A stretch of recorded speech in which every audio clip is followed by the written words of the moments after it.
Israel के रक्षा कवच को चुनौती दी है और अब पूरे इलाके में सिर्फ तबाही का मंजर दिख रहा है। इजरायली प्रधानमंत्री ने साफ कर दिया है कि ईरान ने आज बहुत बड़ी गलती की है और उसे इस हमले की एक बहुत भारी कीमत अब चुकानी ही पड़ने वाली है। मध्य पूर्व के आसमान में मंडराते हुए ईरानी ड्रोन और मिसाइलों ने यह साबित कर दिया है कि अब यह जंग किसी भी कीमत पर रुकने वाली नहीं दिख रही है। सुरक्षा विशेषज्ञों का मानना है कि अगर यह लड़ाई ऐसे ही जारी रही तो बहुत जल्द दुनिया को एक भयानक तीसरे विश्व युद्ध का सामना करना पड़ सकता है। इजराइल के कई प्रमुख शहरों में सायरन की आवाजें गूंज रही हैं और मासूम लोग अपनी जान बचाने के लिए बंकरों की तरफ भागने को अब मजबूर हो चुके हैं। ईरान के सुप्रीम लीडर ने यह चेतावनी दी है कि अगर इजराइल ने पलटवार करने की कोशिश की तो तेहरान की तरफ से अगला हमला इससे भी ज्यादा घातक होने वाला है। अमेरिकी राष्ट्रपति ने इस संकट के बीच इजराइल को अपना पूरा समर्थन देने का वादा किया है, जिससे इस युद्ध में अब अमेरिका की सीधी एंट्री तय मानी जा रही है। रूस ने भी अपनी कड़ी प्रतिक्रिया देते हुए इस लड़ाई में संयम बरतने की अपील की है, लेकिन जमीन पर हालात अब काबू से बाहर होते हुए साफ दिखाई दे रहे हैं। इजरायली वायुसेना के लड़ाकू विमानों ने ईरान के कई सैन्य ठिकानों और मिसाइल डिपो पर भीषण बमबारी शुरू कर दी है, जिससे भारी नुकसान की खबर आ रही है। तेल अवीव की सड़कों पर मिसाइलों के गिरने से कई इमारतें मलबे में तब्दील हो गई हैं और चारों तरफ सिर्फ चीख पुकार और धुएं का गुब्बार ही नजर आ रहा है। ईरान का दावा है कि उसने इजराइल के सबसे सुरक्षित माने जाने वाले सैन्य अड्डों को अपना निशाना बनाया है और उनके आयरन डोम को पूरी तरह फेल कर दिया है। इस हमले के बाद वैश्विक बाजार में कच्चे तेल की कीमतों में भारी उछाल आया है, जिससे पूरी दुनिया की अर्थव्यवस्था पर अब बड़ा संकट मंडराने लगा है। हॉर्मुज जल्द मरुमध्य को ईरान ने बंद करने की धमकी दी है, जिससे पूरी दुनिया की सप्लाई चेन ठप पड़ सकती है और तेल का अकाल पड़ना अब लगभग तय है। संयुक्त राष्ट्र ने एक आपातकालीन बैठक बुलाई है ताकि इस हिंसा को रोका जा सके, लेकिन दोनों देशों के कड़े रुख ने शांति की उम्मीदें पूरी तरह खत्म कर दी हैं। इजराइल ने अपनी खुफिया एजेंसी मोसाद को ईरान के भीतर बड़े ऑपरेशंस करने की पूरी छूट दे दी है, जिससे अब ईरान के भीतर भी खलबली मची हुई दिख रही है। तेहरान के सड़कों पर लोग इस हमले का जश्न मना रहे हैं, जबकि इजराइल में लोग दहशत के साए में जीने को मजबूर हैं और सुरक्षा की मांग कर रहे हैं। इजरायली रक्षा मंत्रालय ने अब रिजर्व सैनिकों को ड्यूटी पर लौटने का आदेश दे दिया है, जिसका मतलब है कि एक बहुत बड़ा जमीनी हमला शुरू हो सकता है। ईरान ने अपनी जमीन पर तैनात हजारों मिसाइलों के रुख को अब सीधे इजराइल की तरफ कर दिया है, जो किसी भी पल तबाही मचाने के लिए बिल्कुल तैयार खड़ी हैं। दुनिया भर के शेयर बाजार इस तनाव के कारण बुरी तरह गिर गए हैं और निवेशकों के अरबों रुपए डूबने से हर तरफ हाहाकार मचा हुआ साफ देखा जा सकता है। चीन ने भी इस मामले में अपनी नजरें गड़ा रखी हैं और वह मिडिल ईस्ट में बदलते हुए शक्ति समीकरणों को बहुत गहराई से समझने की कोशिश कर रहा है। इजरायली मीडिया की रिपोर्ट्स के मुताबिक ईरान के परमाणु संयंत्रों को निशाना बनाने का प्लान तैयार है, जो इस जंग को परमाणु युद्ध की तरफ ले जा सकता है। इस वक्त की सबसे बड़ी चुनौती ये है कि क्या यह युद्ध सिर्फ 2 देशों तक सीमित रहेगा या फिर इसमें पूरा अरब जगत और नाटो देश भी शामिल हो जाएंगे। ईरान के पास मौजूद घातक ड्रोन की तकनीक ने इजराइल की नींद उड़ा दी है, क्योंकि ये ड्रोन बेहद कम ऊंचाई पर उड़कर रेडार को चकमा देने में माहिर माने जाते हैं। इजराइल के आयरन डोम सिस्टम ने हजारों मिसाइलों को हवा में ही नष्ट करने की कोशिश की है, लेकिन कुछ मिसाइलें आबादी वाले इलाकों में गिर चुकी हैं। इस महाविनाश की लपटें अब पड़ोसी देशों जैसे लेबनान और सीरिया तक भी पहुंच चुकी हैं, जहां से हिजबुल्लाह ने इजराइल पर रॉकेट दागना शुरू कर दिया है। अमेरिका ने अपने विशालकाय विमानवाहक पोत को भूमध्य सागर में तैनात कर दिया है, ताकि ईरान को किसी भी बड़े हमले से पहले 2 बार सोचने पर मजबूर किया जाए। ईरान का कहना है कि यह हमला उनकी संप्रभुता पर हुए हमलों का बदला है और वे अपनी रक्षा के लिए किसी भी हद तक जाने को पूरी तरह से तैयार बैठे हैं। इजराइल के अस्पतालों में घायलों की संख्या लगातार बढ़ती जा रही है और प्रशासन ने पूरे देश में हाई अलर्ट घोषित कर सुरक्षा व्यवस्था को कड़ा कर दिया है। सोशल मीडिया पर वायरल हो रहे वीडियो में मिसाइलों को इजराइल के आसमान में रोशनी फैलाते हुए देखा जा सकता है, जो बेहद डरावना और भयावह मंजर पेश कर रहे हैं। रक्षा विशेषज्ञों का कहना है कि ईरान ने इस बार अपनी सबसे आधुनिक मिसाइलों का इस्तेमाल किया है, जिनकी रफ्तार और मारक क्षमता अब तक की सबसे घातक है। इजरायली एयरफोर्स ने सीरिया के रास्ते आ रहे हथियारों की सप्लाई को रोकने के लिए कई हवाई हमले किए हैं, ताकि दुश्मन की ताकत को पूरी तरह कमजोर किया जाए। तुर्की के राष्ट्रपति ने भी इस हिंसा की कड़ी निंदा की है और इसे मानवता के खिलाफ अपराध बताते हुए तत्काल युद्ध विराम की मांग को दुनिया के सामने रखा है।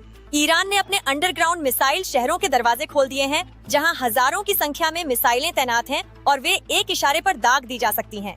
इजराइल में बिजली और इंटरनेट की सेवाएं कई इलाकों में बाधित हो गई हैं, जिससे संचार व्यवस्था ठप है और लोगों को जानकारी मिलने में काफी दिक्कत हो रही है। ब्रिटेन और फ्रांस ने भी इस संकट पर अपनी गहरी चिंता जताई है और अपने नागरिकों को मिडिल ईस्ट के प्रभावित देशों को तुरंत छोड़ने की सख्त सलाह दी है।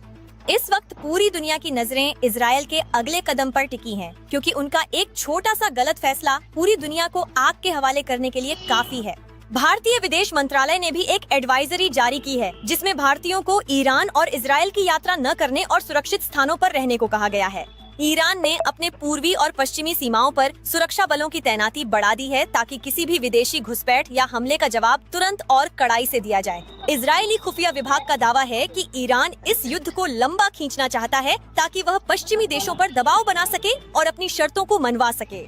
युद्ध के मैदान से आ रही तस्वीरें दिल दहला देने वाली हैं, जहां मासूम बच्चों और बेगुनाह लोगों को इस सत्ता की लड़ाई का शिकार होते हुए देखा जा सकता है।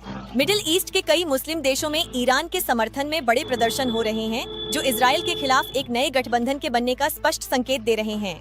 इजराइल ने चेतावनी दी है कि वे ईरान के आर्थिक ढांचे को नष्ट कर देंगे, ताकि उनके पास युद्ध लड़ने के लिए धन और संसाधनों की भारी कमी पैदा हो जाए। ईरान ने जवाबी धमकी में कहा है कि वे इजराइल के सभी बंदरगाहों और हवाई अड्डों को तबाह कर देंगे, जिससे इजराइल का संपर्क पूरी दुनिया से कट जाएगा।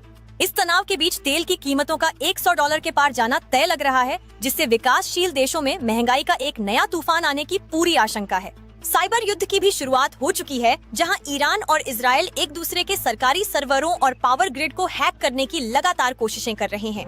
तेहरान के परमाणु केंद्रों के आसपास सुरक्षा घेरा और ज्यादा मजबूत कर दिया गया है, क्योंकि इजराइल वहां कभी भी बड़ा हवाई हमला कर तबाही मचा सकता है। इस लड़ाई ने पुराने सभी कूटनीतिक समझौतों को रद्दी के ढेर में तब्दील कर दिया है और अब सिर्फ हथियारों की भाषा ही दोनों तरफ से सुनाई दे रही है। इजरायली सेना के टैंकों ने गाजा और लेबनान सीमा की तरफ अपनी हलचल बढ़ा दी है, जिससे एक साथ कई मोर्चों पर जंग छिड़ने का खतरा अब और गहरा गया है। ईरान के रिवॉल्यूशनरी गार्ड ने कहा है कि उनका यह हमला सिर्फ एक ट्रेलर है और असली फिल्म इजराइल की अगली गलती के बाद पूरी दुनिया को दिखाई जाएगी। दुनिया भर के रक्षा विश्लेषक अब इस बात पर चर्चा कर रहे हैं कि क्या इजराइल के पास ईरान की परमाणु ताकत को पूरी तरह खत्म करने की क्षमता इस वक्त है। जॉर्डन और इराक के आसमान से गुजरती ईरानी मिसाइलों ने इन देशों की सुरक्षा पर भी सवाल खड़े कर दिए हैं और उन्हें इस युद्ध में अनचाहे घसीट लिया है। इजराइल में खाने पीने की चीजों की किल्लत शुरू हो गई है, क्योंकि लोग डर के मारे सामान जमा कर रहे हैं, जिससे बाजारों में भारी अफरा तफरी मची हुई है। ईरान ने घोषणा की है कि उनका मकसद इजराइल को नक्शे से मिटाना है, जो इस संघर्ष की गंभीरता और उनकी कट्टर सोच को पूरी दुनिया के सामने पेश करती है। अमेरिका के पेंटागन में उच्च स्तरीय बैठकें चल रही हैं, ताकि इजराइल की सुरक्षा के लिए नई रणनीतियां बनाई जा सकें और ईरान को कड़ा सबक सिखाया जाए। रूस के राष्ट्रपति ने चेतावनी दी है कि अगर अमेरिका इस युद्ध में सीधे कूदता है तो इसके परिणाम पूरी दुनिया के लिए बहुत ही ज्यादा विनाशकारी होंगे।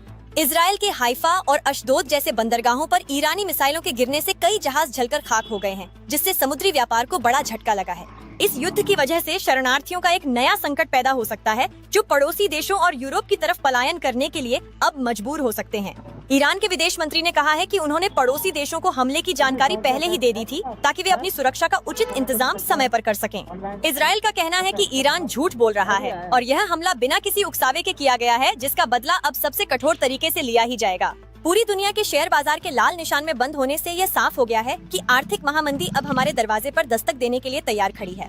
ईरान की बैलिस्टिक मिसाइल फतह ने अपनी गति से सबको हैरान कर दिया है, क्योंकि इसे इंटरसेप्ट करना इजराइल के सुरक्षा तंत्र के लिए बहुत मुश्किल था। इजराइल ने अपने नागरिकों से कहा है कि वे लंबे समय तक बंकरों में रहने की तैयारी कर लें, क्योंकि यह युद्ध अब काफी लंबा खिंचने के आसार लग रहे हैं। लेबनान के हिजबुल्लाह ने दावा किया है कि उनके पास हजारों ऐसे रॉकेट हैं जो इजराइल के किसी भी शहर को पल भर में राख के ढेर में बदल सकते हैं। ईरान ने संयुक्त राष्ट्र में अपना पक्ष रखते हुए कहा है कि यह उनकी आत्मरक्षा का अधिकार है और किसी भी बाहरी हस्तक्षेप को वे बर्दाश्त नहीं करेंगे। इजरायली लड़ाकू विमानों ने ईरान के रडार सिस्टम को जाम करने के लिए EW तकनीक का इस्तेमाल किया है, ताकि उनके हमले सटीक और बहुत मारक हो सकें। खाड़ी के अन्य देश जैसे सऊदी अरब और UAE इस वक्त बहुत ही संभल कर कदम उठा रहे हैं, ताकि वे इस भीषण आग की लपटों से खुद को सुरक्षित बचा सकें। इस समय मिडिल ईस्ट एक जलते हुए बारूद के ढेर पर बैठा हुआ है, जहां एक छोटी सी चिंगारी भी पूरी मानव सभ्यता को खत्म करने की ताकत रखती दिख रही है। ईरान के सड़कों पर मिसाइल लॉन्चरों की आवाजाही बढ़ गई है, जो इस बात का संकेत है कि वे एक और बड़े हमले की योजना बहुत ही शांति से बना रहे हैं। इजराइल की कैबिनेट ने सर्वसम्मति से सैन्य कार्रवाई को आगे बढ़ाने का फैसला किया है, जिससे अब कूटनीतिक बातचीत के सारे रास्ते पूरी तरह बंद हो गए हैं। पूरी दुनिया में शांति की मांग को लेकर प्रदर्शन हो रहे हैं, लेकिन सत्ता के गलियारों में बैठे लोगों के लिए यह युद्ध अब प्रतिष्ठा का विषय बन चुका है।